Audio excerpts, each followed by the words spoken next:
Matagal nang nakatambak dito sa garahe. Napag-uwi, nagka-problema. Kaya hindi ko na napansin, nandito lang, nakastock na lang siya. So, hi everyone! Pinag-iingat ng lahat ng buyer dahil sa isang Nissan Sentra ang nananahimik na sa hukay ang pilit na binubuhay ni Boy AC Garage upang pagkakitaan. 5 buwan nang hindi umaandar ang makina ng kotseng ito dahil sa tindi ng sira, pero natsambahan ng mga seraniko ni Boy AC Garage na mabuhay pa ang makina. Panoorin natin ang video na ito. Mga bossing, bali pinaandar na ni Gar Silog ito ating Nissan Series 3 na matagal nang nakatambak dito sa garahe.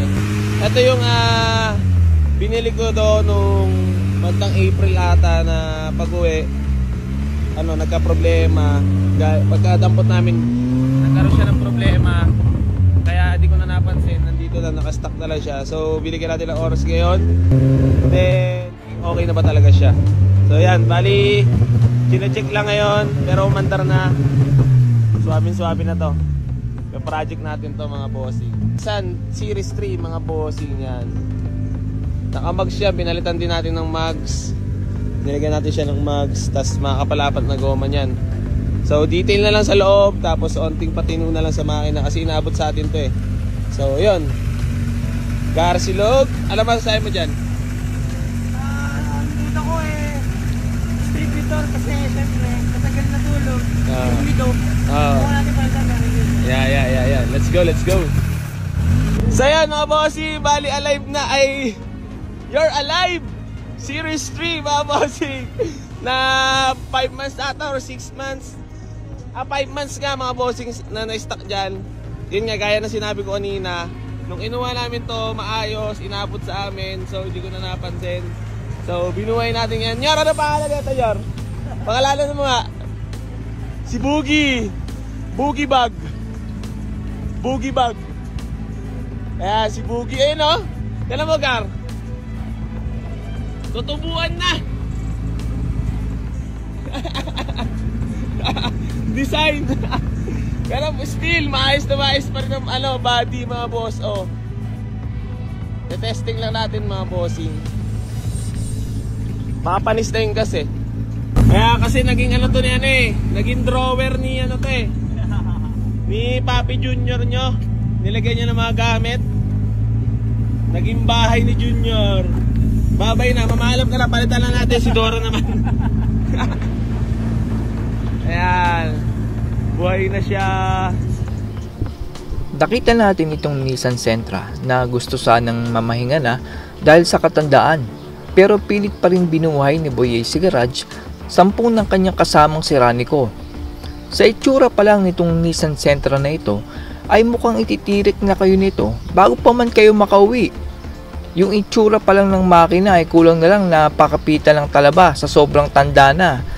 Tinubuan na rin ito ng mga halaman sa body ng sasakyan dahil sa walang alaga at walang cover ng 5 buwan. Ang masama dito ay dahil sa nasa labas ito ay mataas ang chances na pinamamahayan ito ng daga ang engine bay ng kotseng ito.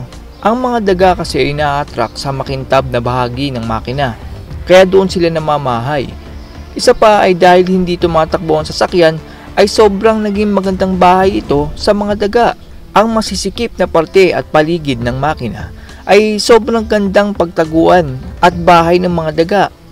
Dahil dito ay yung mga ibang parts ng makina na naiihian ng daga ay kakalawangin sa katagalan.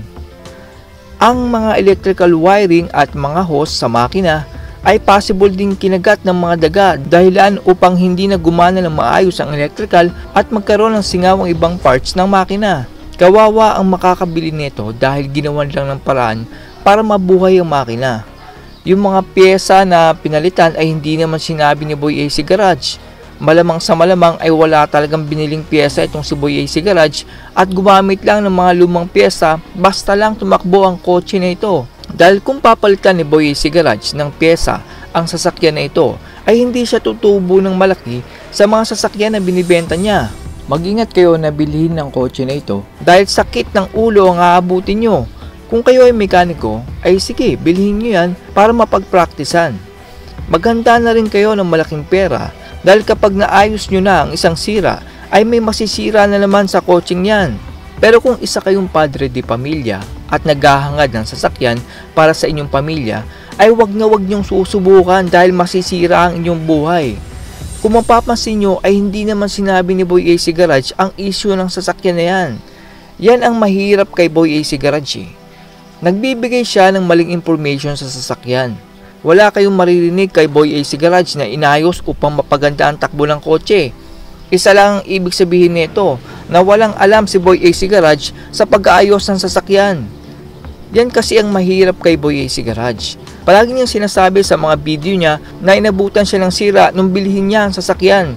Kumbaga ay naguhugas siya ng kamay na hindi niya kasalanan kung bakit nasira ang mga sasakyan na binibenta niya. Parang ang sinisisi pa ni Boy AC Garage ay yung mga original owner dahil ang expectation ni Boy AC Garage ay ayos pa ang mga sasakyan. Pero sa katunayan ay kaya binenta ng mga original owner ang mga sasakyan kay Boy AC Garage ay may malala na itong sira.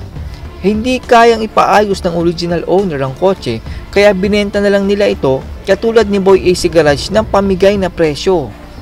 Doon naman papasok si Boy AC Garage at gagawan lang niya ng remedyo ang sira upang maipakita sa mga buyer na in good condition kuno ang mga kotseng binibenta niya. Pero doon nalalabas ang bangungot ng mga buyer na mapagtanto nila na ang kotse na binili pala nila ay sirain pala. Naiintindihan ko naman na segunda mano talaga ang mga sasakyang binibenta mo, Boy AC Garage. Pero sana naman ay magkaroon ka, Boy AC Garage, ng mabusising inspeksyon sa mga kotse na binibenta mo para makasigurado ka na kahit segunda mano ang binibenta mo ay tumatakbo naman ito ng maayos. Ang ginagawa mo lang kasi, Boy AC Garage, ay basta lang buhay ang makina ay pwede nang ibenta. Ang tingin mo kasi, Boy AC Garage, sa kotse ay basta buhay na ang makina ay in good condition na. Hindi porket umaandar ang makina, Boy AC Garage, ay matatawag mong in good condition yun. Ang overheat at blow-by na makina ay tumatakbo pa din naman, di ba? Matatawag pa bang in good condition yun, Boy AC Garage? Dapat, bago ka magbenta ng mga segunda mano mong kotse, ay pagmemekaniko ang una mong pinag-aralan. Hindi yung tumalon ka sa pagbibenta ng mga sasakyan nang hindi mo naman alam kung paano ayusin pag nasira sa iyong napagbentahan. Ginamit mo ang dami ng followers mo, Boy AC Garage, sa social media upang maakit at mahikayat ang bibili ng mga sirain mong sasakyan. Inaakala ng mga makakakita ng mga post mo sa social media na dahil milyon-milyon ang followers mo ay hindi ka gagawa ng hindi makatao. Sayang, Boy AC Garage, sinayang mo ang tiwala ng mga followers mo na isa kang dakilang tao. Isa ka palang huwad na nagtatago ng pagkatao tulad ng mga sira sa mga sasakyang binibenta mo. Mag-ingat po ang lahat at good luck po sa inyo. That's all everyone. Salamat sa inyong panonood. This is Chuck and you're watching Biker Drone.